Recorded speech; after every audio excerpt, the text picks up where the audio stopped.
कि हम समझे कि आज की सियासत में खुले आम दोस्त कौन है, दुश्मन कौन है, मौका परस्त कौन है। हमेशा मौका परस्त को दुश्मन का दर्जा दे ही नहीं सकते, वैसे दोस्त भी बना के फिर नहीं सकते। मौका परस्त को भी समझना बहुत जरूरी है। अब आज की उन्वान है ये वक्फ अमेंडमेंट बिल किसके लिए। बहुत बेहतरीन उन्वान सीपीआई हैदराबाद सिटी काउंसिल ने आज की इस प्रोग्राम को दिया है, क्योंकि हमको समझ में आना चाहिए ये मरकजी हुकूमत में बदलाव आने के बाद 2014 से जो आज तक चलते हुए आ रही है कार्रवाई किस रुख पकड़कर क्या करने जा रही है। मैं सारे नहीं गिनाना चाहता हूं, नोटबंदी हो या जो भी हो, इनका मकसद क्या था, इनके कार्रवाइयों में हमें मिला क्या था। तकरीबन छोटे छोटे कारखाने इस देश के अंदर तकरीबन इनके हिसाब से 10 लाख छोटे छोटे कारखाने बंद हो गए। ये 2 करोड़ लोगों को रोजगार देने का वादा करे और सक्सेसफुल हुए हैं। कम से कम 8 से 9 करोड़ लोगों को, 10 करोड़ लोगों को बेरोजगार बनाने में।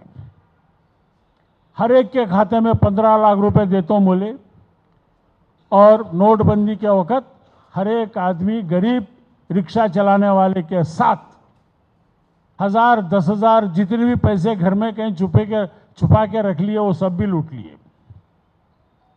ये सब अपना वादा कुछ है, उसके खिलाफ ये लोग काम करते क्यों करते हुए आ रहे हैं। अभी 2013 में लैंड एक्विजिशन एक्ट कायम हुआ है। 2006 में फॉरेस्ट कंजर्वेशन रूल्स, फॉरेस्ट के एक्ट बना था। ये दोनों एक्टों को इन्होंने तोड़ मरोड़ कर, बेखातर कर कर आज जंगल को कब्जा करने के लिए आगे बढ़े हैं। और जंगलों को कब्जा करने के वास्ते ये लोग ऑपरेशन कगार वहां पे चला रहे हैं। मैं ये सारे मसले आपके सामने इसीलिए रख रहा हूं।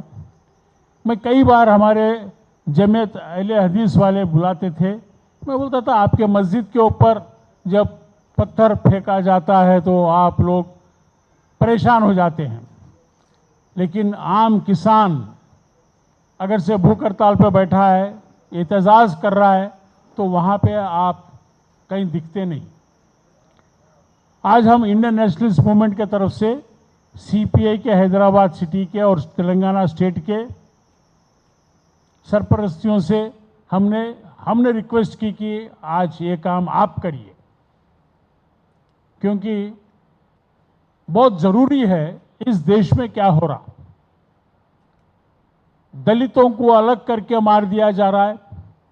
जब तक दलित सदर थे रामनाथ कोविंद, तो वार दलितों के खिलाफ चल रहा था। अभी ट्राइबल सदर बन गए राष्ट्र प्रेसिडेंट द्रौपदी मुर्मू, तो इसीलिए ट्राइबल एरिया में बंदूक चल रहा है,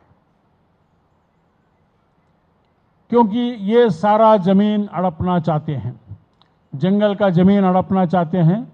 मणिपुर में इतने हजारों में लोग की हत्या हो रही है। क्रिश्चियन हिंदू की झगड़ा नहीं है, वो झगड़ा जमीन के वास्ते, जमीन के अंदर खदान के वास्ते, और खदान लूटने के वास्ते क्रिश्चियन का बहाना देके आप काट रहे लोगों को, मार रहे लोगों को, क्योंकि वो खदान चाहिए अदानी को।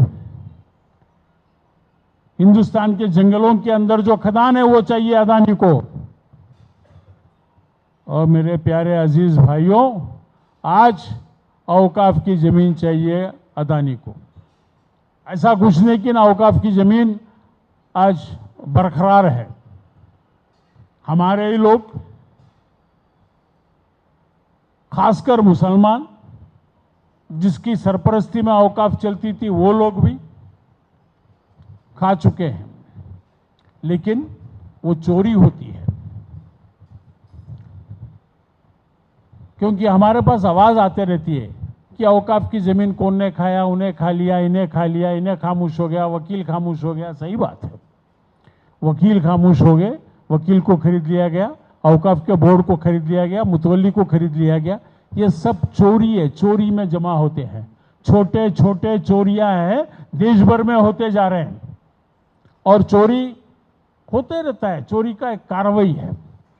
लेकिन आज जो आप पार्लियामेंट के अंदर बिल अमेंडमेंट करके ले आए, ये खुला डकैती है और डकैती को छूट दे दिया गया है। आप खुलेआम जमीन को आप ले लेना चाहते हैं और जमीन को आप अदानी को अलॉटमेंट कर देना चाहते हैं। ये खुलेआम हमला है, ये खुलेआम हमला है। ये हमला में आज सिर्फ मातम करने से कुछ नहीं होता मेरे भाई लोग।